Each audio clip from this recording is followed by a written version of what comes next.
Summary of A Clockwork Orange by Anthony Burgess. Alex talks about hanging out with his three droogs, Dim, Pete, and Georgie, in a strange slang language that mixes English words with words from other languages. The group chooses to roam the streets, and while they are out, they beat up and steal from an old scholar. Later, the droogs meet Billyboy, who is the head of another gang. After a fight in their group, the droogs break into the country house of a young couple. They raped the wife in front of the husband and destroyed the husband's draft for a book called A Clockwork Orange. Later that night, Alex's bossy behavior upsets his droogs when they don't behave properly while some music is being played. They fight as they go their separate ways. Alex doesn't go to school the next day. P.R. Deltoid, his post-corrective advisor, comes to his house to tell him not to act badly, but Alex doesn't listen to him. That night, Georgie and Dim tell Alex that they won't put up with his bad leadership any longer. Alex fights them, wins, and goes back to being the boss. The boys then decide to break into the home of an old woman. Alex gets in by breaking in. When the woman and her cats attack him, he fights back in a brutal way. When he hears sirens, he tries to run away, but Dim hits him in the eyes, and the other droogs leave him to be caught. Alex finds out that his attack on the old woman killed her the next day while he is in police prison. Part 2 starts 2 years after the end of Part 1. Alex is in the state jail, Staja, to serve a 14-year term. Alex works for the prison priest while he is in jail. The chaplain talks about a process that makes it impossible for criminals to choose to act badly. A new prisoner is brought to Alex's cell later that day. He tries to touch Alex inappropriately, so Alex and the other people in his cell take turns hitting him back.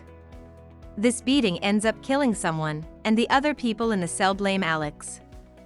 Alex will get the experimental reclamation treatment that the priest had mentioned earlier, says the Minister of the Interior. Alex gets shots and has to watch hours of violent films while being watched by Drs. Brodsky and Brenham. He is tied to a chair so that he can't close his eyes or turn away from the screen. Even though the violence starts to make him sick to his stomach, the doctors keep showing him film after film. One movie, in which Beethoven's Fifth Symphony plays over video of Nazi war crimes, makes Alex very angry because it makes him think of his favorite music as something that makes him feel sick. Alex is finally ready to be set free. He is attacked in front of a crowd, but he can't fight back because he doesn't like to fight. In Part 3, Alex goes home and finds that his parents have gotten rid of him and replaced him with a flatmate called Joe. Alex has no place to live and decides to kill himself. He runs into the scholar he attacked years ago by chance. Alex was hurt by the old man and his friends until the cops came and broke up the fight. Dim and Billyboy are two of the police officers who came to help. They took Alex out to the country, raped him, and then left him there. Alex goes back to the same house that he and his droogs trashed.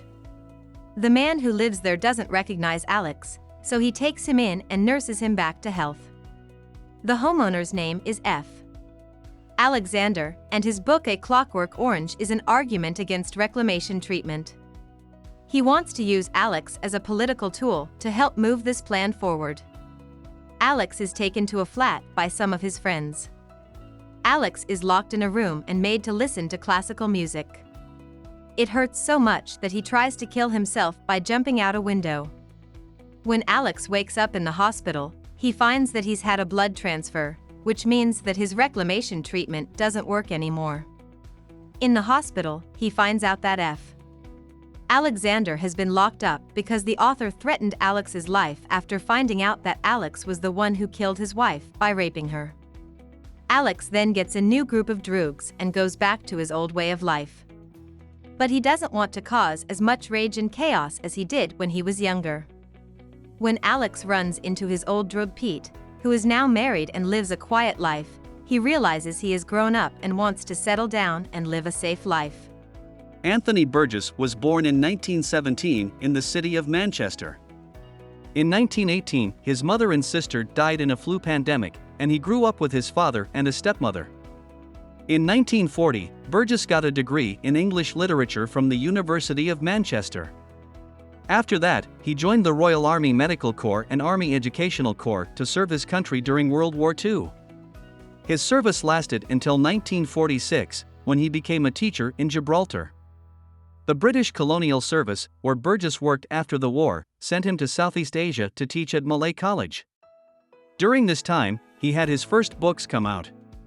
But in 1959, Burgess got sick and it was wrongly thought that he had a brain tumor that would kill him. This news made Burgess want to go back to England and write a lot so that he could help his family after he died.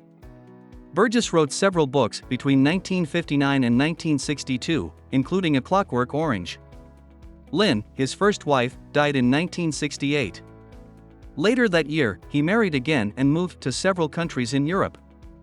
In the 1970s and 1980s, after it looked like his death sentence was wrong, Burgess made a lot of art. He wrote stories, non-fiction books, symphonies, ballets, and musicals, among other things. Among Burgess's other well-known works is his 1980 book Earthly Powers. Burgess died in London in November 1993 at the age of 76. Hope we summarized it fully and you liked it. Please hit the like button and subscribe to our channel so that we are motivated to create more videos.